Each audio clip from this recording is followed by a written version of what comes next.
വചനമൊഴി ഫെബ്രുവരി 3. വചനഭാഗം ഗലാത്തി 3:21-25, യോഹന്നാന്റെ സുവിശേഷം 5:41-47.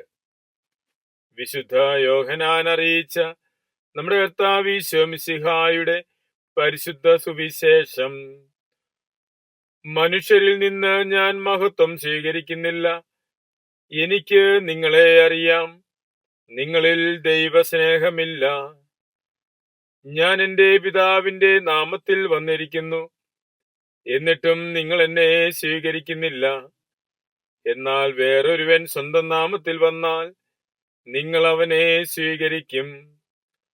പരസ്പരം മഹത്വം സ്വീകരിക്കുകയും ഏകദൈവത്തിൽ നിന്ന് വരുന്ന മഹത്വം അന്വേഷിക്കാതിരിക്കുകയും ചെയ്യുന്ന നിങ്ങൾക്ക് എങ്ങനെ വിശ്വസിക്കാൻ കഴിയും? പിതാവിന്റെ സന്നിധിയിൽ ഞാനായിരിക്കും നിങ്ങളെ കുറ്റപ്പെടുത്തുന്നത് എന്ന് നിങ്ങൾ വിചാരിക്കേണ്ട. നിങ്ങൾ പ്രത്യാശ അർപ്പിച്ചിരിക്കുന്ന മോശയായിരിക്കും നിങ്ങളെ കുറ്റപ്പെടുത്തുക.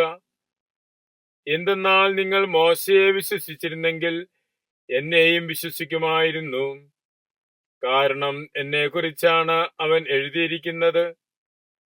എന്നാൽ അവൻ എഴുതിയവ നിങ്ങൾ വിശ്വസിക്കുന്നില്ലെങ്കിൽ എന്റെ വാക്കുകൾ എങ്ങനെ വിശ്വസിക്കും? ഈശോയിൽ സ്നേഹമുള്ളവരെ, ഇന്ന് തിരുവചനത്തിൽ നിന്ന് നാം ശ്രവിക്കുന്നത് ഈശോയും യഹൂദരും തമ്മിലുള്ള സംഭാഷണത്തിന്റെ ഭാഗമായുള്ള വചനമാണ്. ഈശോ അവരോട് പറയുന്നു, നിങ്ങളിൽ നിന്നുള്ള മഹത്വം ഞാൻ ആഗ്രഹിക്കുന്നില്ല, കാരണം എനിക്ക് നിങ്ങളെ അറിയാം. ദൈവത്തിൽ നിന്നുമുള്ള മഹത്വം അന്വേഷിക്കാതെ പരസ്പരം മഹത്വം അന്വേഷിക്കുകയും അത് സ്വീകരിക്കുകയും ചെയ്യുന്നതിനെ ഈശോ കുറ്റപ്പെടുത്തുന്നതാണ് നാം കാണുന്നത്. ഈശോ വന്നത് ദൈവിക വെളിപാട് നൽകാനാണ്, സത്യദൈവത്തെ വെളിപ്പെടുത്തുവാനാണ്. അതിന് ചെവി കൊടുക്കാതെ ഭൗമികമായ തലത്തിൽ മാത്രം നിന്നുകൊണ്ട് ഭൗമികമായ നേട്ടവും ഭൗമികമായ അംഗീകാരവും നേടുക മാത്രം ചെയ്യുന്നതിലൂടെ സത്യദൈവത്തെ ഉപേക്ഷിക്കുന്ന ജനത്തെയാണ് കാണിക്കുന്നത്.